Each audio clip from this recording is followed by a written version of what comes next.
Assalamualaikum warahmatullahi wabarakatuh. Untuk teman-teman semua, terima kasih sudah menonton video saya sebelumnya. Di video kali ini aku ada pertanyaan teman-teman. Ada yang bertanya seperti ini, Mas, untuk proses bekerja ke Korea itu membutuhkan ijazah apa Mas? SMP, SMA atau SMK? Nah, juga ada pertanyaan seperti ini teman-teman, Mas, untuk sending data.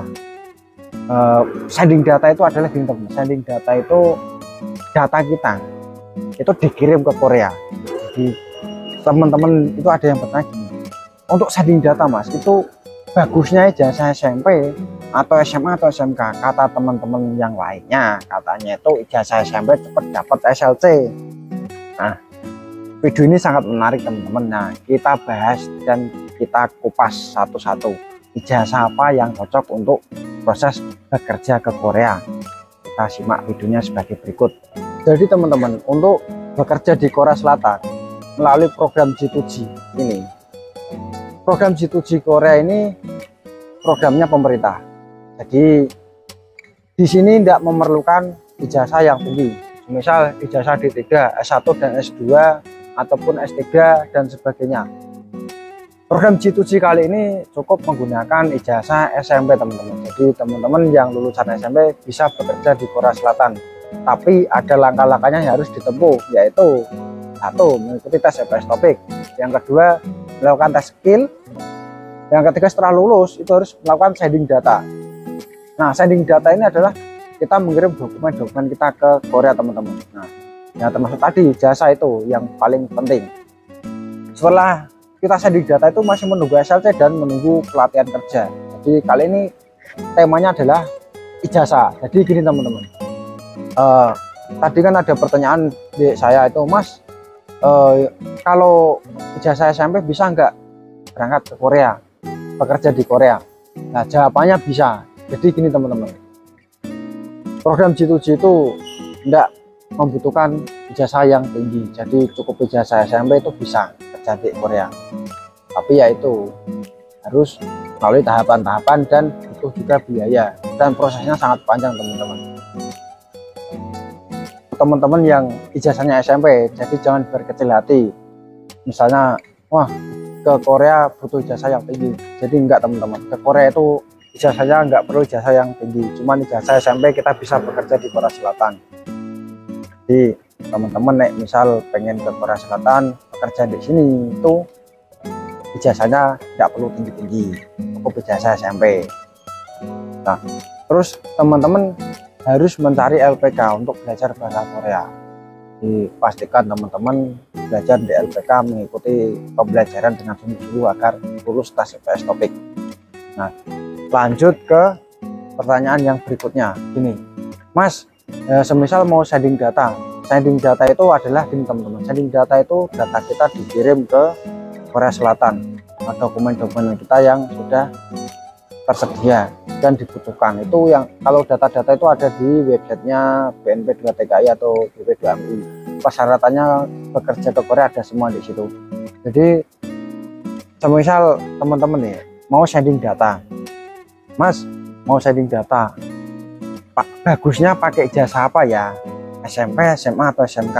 Jadi kesimpulan menurut saya gini teman-teman, kalau masalah sending data itu sebaiknya menggunakan ijazah SMK. Kok bisa ijazah SMK Mas? Kenapa? Nah, jadi gini teman-teman, alasannya kenapa saya memilih ijazah SMK. Soalnya gini teman-teman, yang namanya ijazah SMK, kepanjangan SMK kan sekolah menengah kejuruan. Jadi kita waktu di sekolahan itu, pas waktu SMK kan kita diajari yang namanya alat kerja, misal tang, kunci dan sebagainya, itu kan dikasih tahu sama gurunya. Teorinya tahu, prakteknya juga tahu. Oh, kita juga ada yang namanya PKL atau pelatihan. Di bengkel-bengkel kita dikasih tahu ini barang namanya apa, terus fungsinya untuk apa. Jadi gitu teman-teman. Masalahnya gini teman-teman, di Korea itu semuanya itu serba. Jadi di sini apa-apa itu menggunakan mesin teman-teman. Nah, misal di mesin di sini ada kerusakan, itu kan juga membutuhkan alat. Nah, kita mendampingi orang Korea itu kalau nggak tahu alat ini namanya apa, terus fungsinya untuk apa, oh, bisa-bisa kita disuruh ngambil palu dikasih tang, suruh ngambil tang dikasih kunci. Kan jadi salah paham. Jadi ijazah itu juga sangat penting teman-teman. Misal nanti ada ijazah SMK, pakai ijazah SMK aja. Terus gini teman-teman, yang namanya ijazah itu pasti punya keahlian. Nah di SMA itu kan khusus untuk pengetahuan, kalau SMK kan kejuruan.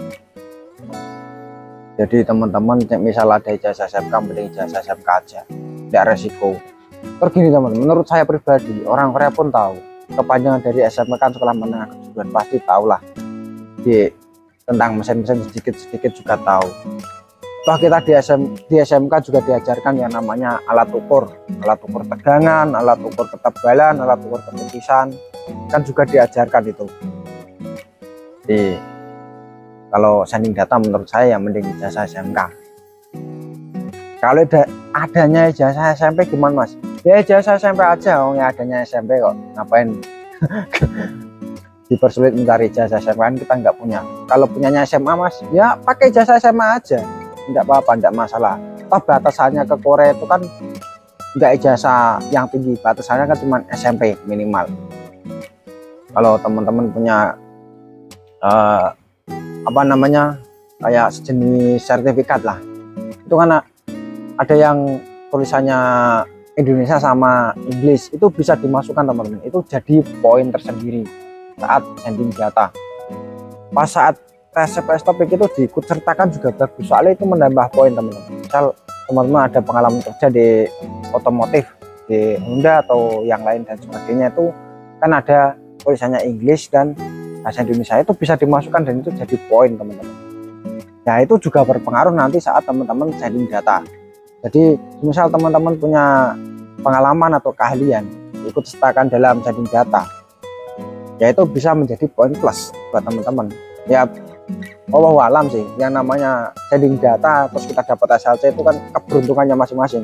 Tapi menurut saya pribadi, ketika kita pribadi punya skill, itu menjadi poin plus.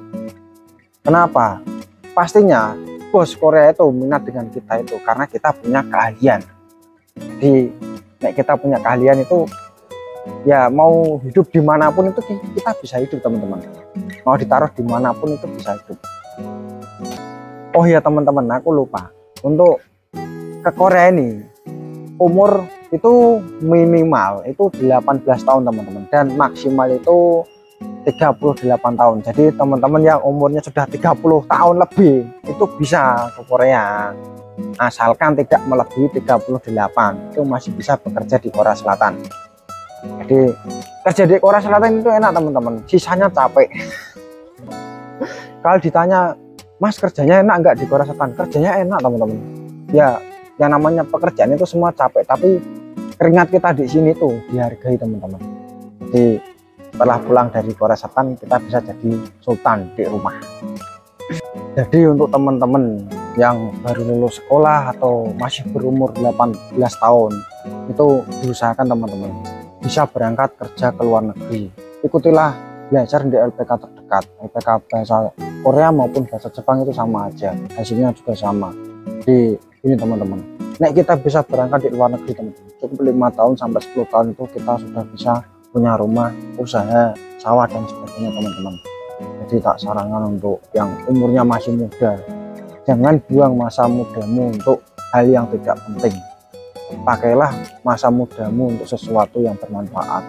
Jadi gini, ketika kamu di masa muda itu susah, pasti di masa tua itu menerima hasilnya lah, kita panen hasilnya dari jerih payah kita saat muda. Kenapa kok saya tekankan untuk berangkat bekerja ke Korea Selatan atau ke Jepang? Itu prospeknya ke depan itu bagus teman-teman. Jadi kita punya modal, kita punya usaha, kita bisa berkembang. Jadi di lingkungan sekitar kita itu kita tidak jadi beban keluarga teman-teman, dan tidak jadi beban masyarakat. Toh kita bisa punya usaha, kita juga bisa menarik masyarakat sekitar untuk ikut bekerja di tempat kita. Jadi kita menciptakan lapangan pekerja. Ya awal mulanya dari kita bekerja di luar negeri teman-teman. Jadi kenapa saya juga berkeinginan, makanya saya bikin video terus itu kan, saya ingin mensupport anak-anak muda zaman sekarang itu biar tidak membuang waktunya sia-sia misalnya teman-teman cuma nongkrong di jalan, di pinggir jalan, tapi kan masa depan teman-teman nggak jelas. Coba kalau teman-teman ikut belajar bahasa Korea atau bahasa Jepang, setahun 2 tahun kemudian teman-teman bisa berangkat ke luar negeri, bisa mengangkat derajat orang tua dan juga membantu perekonomian keluarga. Itu yang paling utama, teman-teman. Jadi sekian video ini saya buat, mohon maaf bahasanya belepotan, untuk teman-teman yang pengen tahu proses ke Korea gimana itu, misal masih bingung, bisa komen di bawah atau bisa komen di TikTok saya, namanya juga sama kayak di video YouTube ini. Sekian video ini saya buat untuk teman-teman. Terima kasih sudah menonton video ini. Selebihnya saya mohon maaf bila ada kesalahan, mohon maaf yang sebesar-besarnya. Terima kasih sudah menonton video ini. Assalamualaikum warahmatullahi wabarakatuh. Sukses untuk teman-teman semua.